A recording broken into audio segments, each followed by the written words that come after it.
Kwa haraka haraka ukiulizwa hiki ni nini, unaweza ukasema labda ni maonyesho ya trekta yanayoendelea sehemu fulani, lakini la hasha. Haya ni maandamano ya wakulima barani Ulaya, na hapa ni Paris, Ufaransa, ambapo wakulima waliamua kuingia na tractors barabarani ili kuweka mashinikizo yao kwa umoja wa Ulaya. Haikuishia Ufaransa tu, ilienda mpaka Ubelgiji na mataifa mengine ya Ulaya.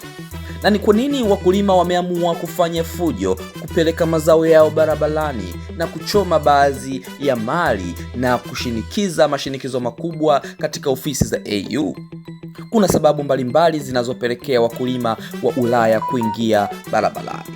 Sababu ya kwanza ni kupinga mkataba wa biashara wa EU na Mercosur, nchi za Amerika ya Kusini. Wakulima wengi wanalalamika kwamba mkataba huu wa biashara huru pamoja na nchi za Brazil, Argentina, Paraguay na Uruguay unaleta mazao ya bei nafuu kutoka nje ya EU, ambayo inaweza kubanwa kwa bei ya wakulima wa ndani na kuathiri maisha yao. Hii ndio sababu kuu iliyowafanya wakae barabarani na kuchoma vitunguu, viazi na kufunga barabara kwa takriban siku 3.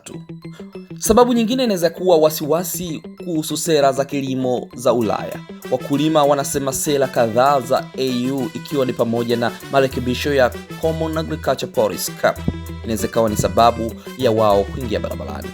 Kanuni ya mazingira kama vile kupunguza viyusho katika kuweka sehemu ya ardhi bila kilimo, kodi ya dizeli na kupunguza ruzuku kwa mafuta ya kilimo zinaongeza mzigo wao wa gharama na utata wa kiutendaji wa kilimo.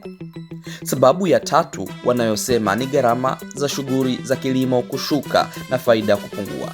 Gharama za pembejeo kama mafuta, mbolea, nishati na usafirishaji zimepanda, wakati bei wanazopata wakulima kwa mazao yao haifai kukidhi gharama hizo, jambo linalowalazimu kuzidi kulalamika.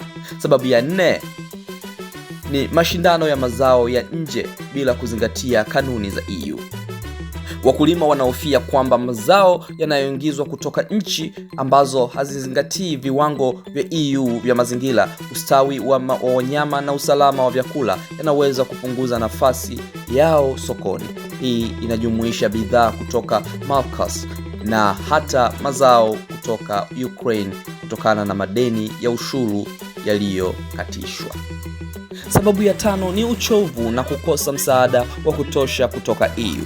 Utafiti unaonyesha wakulima wengi wa Ulaya wanaona kwamba EU na serikali zao hazijafanya kutosha kuboresha hali yao hata baada ya maandamano ya mwaka uliopita ya mwaka 2024. Hii imechochea kutoka na kufanya maandamano mapya mwaka huu. Kwa kifupi, maandamano ya mwaka huu yanatokana na mchanganyiko wa wasiwasi wa kiuchumi, gharama za ushindani wa bei, sera za kanuni za EU yani CAP na Green Deal, kanuni za mazingira na mkataba mpya wa biashara wa Mercosur, ambao wakulima wanaona kutakuwapo na ushindani usio sawa na kilimo cha ndani. Mimi ni Kenneth Calvin Exclusive. Hii ni AS Media. Tolea macho yako.